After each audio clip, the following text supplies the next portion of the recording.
Dear friends, आप सभी जानते हैं कि हमारा महान देश कई मुसीबतों को झेल कर महान बना है। इसे महान बनाने में बहुत सारे लोगों ने, महापुरुषों ने, स्वतंत्रता सेनानियों ने कुर्बानियां दी हैं। सर्वोच्च बलिदान देने वाले कई स्वतंत्रता सेनानियों को तो आज हर कोई नाम से जानता है, लेकिन इतिहास में बहुत से स्वतंत्रता सेनानी ऐसे भी हैं जिनकी कुर्बानी गुम हो गई या उनमें से कुछ जीके के फैक्ट बनकर रह गए। देश के लिए सर्वोच्च बलिदान देने वाला ऐसा ही एक दीवाना था। नाम था करतार सिंह सराभा।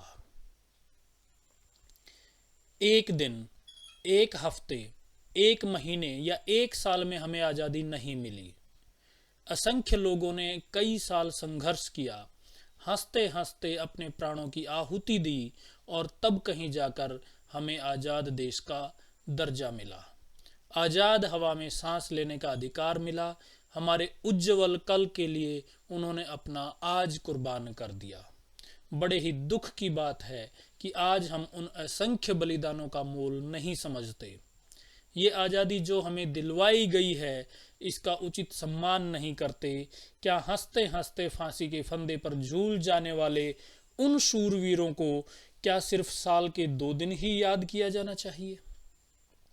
सर्वोच्च बलिदान देने वाले कई स्वतंत्रता सेनानियों को तो आज हर कोई नाम से जानता है, लेकिन इतिहास में बहुत से स्वतंत्रता सेनानी, उनकी कुर्बानी गुम हो गई है, उन्हें भुला दिया गया है।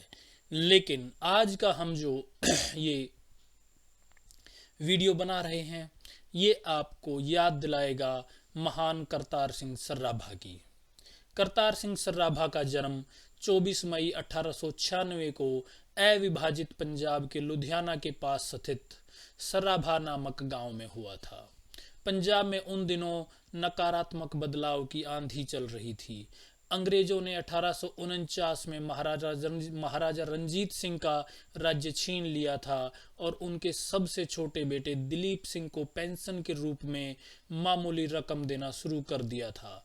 अंग्रेजी हुकूमत के कब्जे के बाद सैकड़ों की संख्या में सिख ब्रिटानिया सेना में शामिल होने लगे। एक लेख की माने तो 1900 के आते आते अंग्रेजों की आधी सेना सिखों की ही थी। ऐसे दौर में बड़े हो रहे थे करतार सिंह सराभा। सराभा के बचपन के शुरुआती साल गांव में ही बीते। सराभा सिर्फ 8 साल के थे जब उनके पिता की मौत हो गई। पिता के जाने के बाद उनके दादाजी ने उन्हें पाल पोस कर बड़ा किया। एक लेख की माने तो बचपन में वे बड़े शरारती थे और उनके सहपाठी उन्हें अफलातून कहकर बुलाते थे।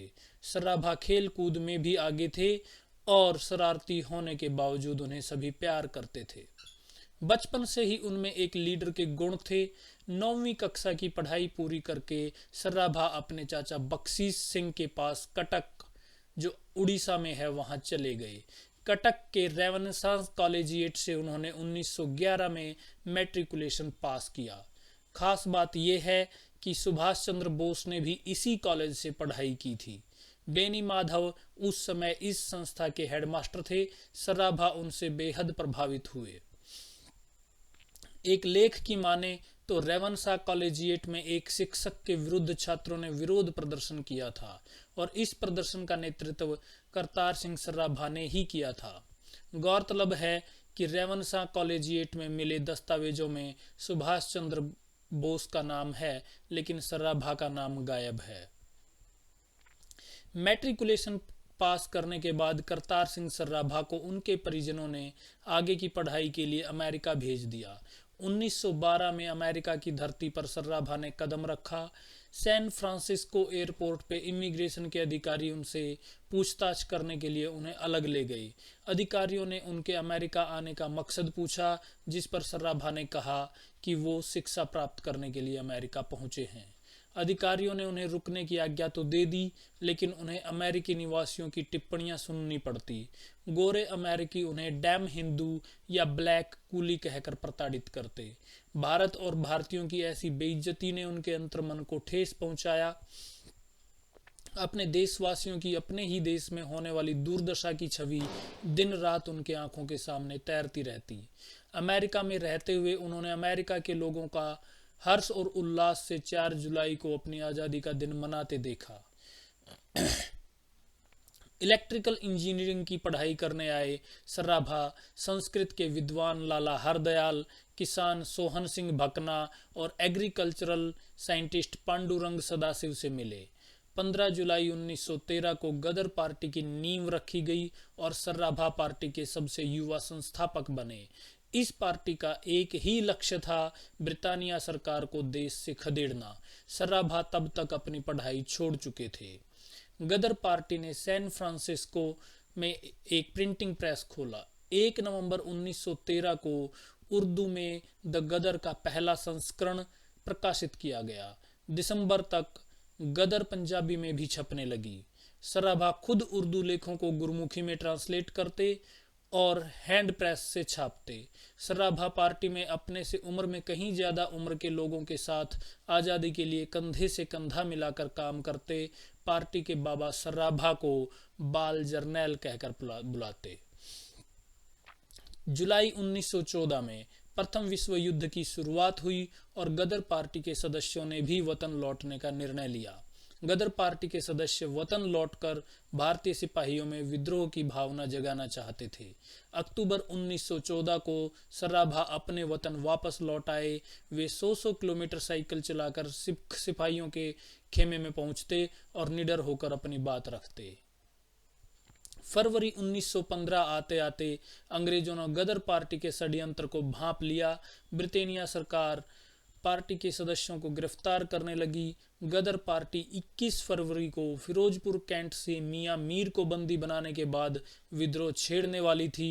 सराभा अंग्रेजों से बच निकले और रूस की तरफ निकल गए।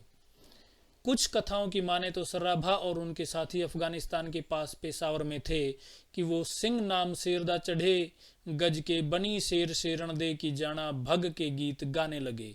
सराभा पर इस गीत का ऐसा असर पड़ा कि वो भागे नहीं और लौट आए। मार्च में इन्हें गिरफ्तार कर लिया गया।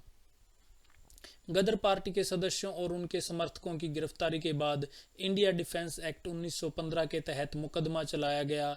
स्पेशल ट्रिब्यूनल के सामने फर्स्ट लाहौर कॉन्स्पिरेसी केस के दोषियों की पेशी हुई। सराभा पर अंग्रेजों ने पहली एफआईआर की थी।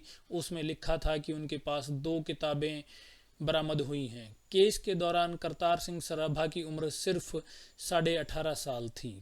एक लेख के अनुसार करतार ने कोर्ट में कहा, आप मुझे मृत्यु दंड देंगे और क्या, हमें किसी से डर नहीं लगता।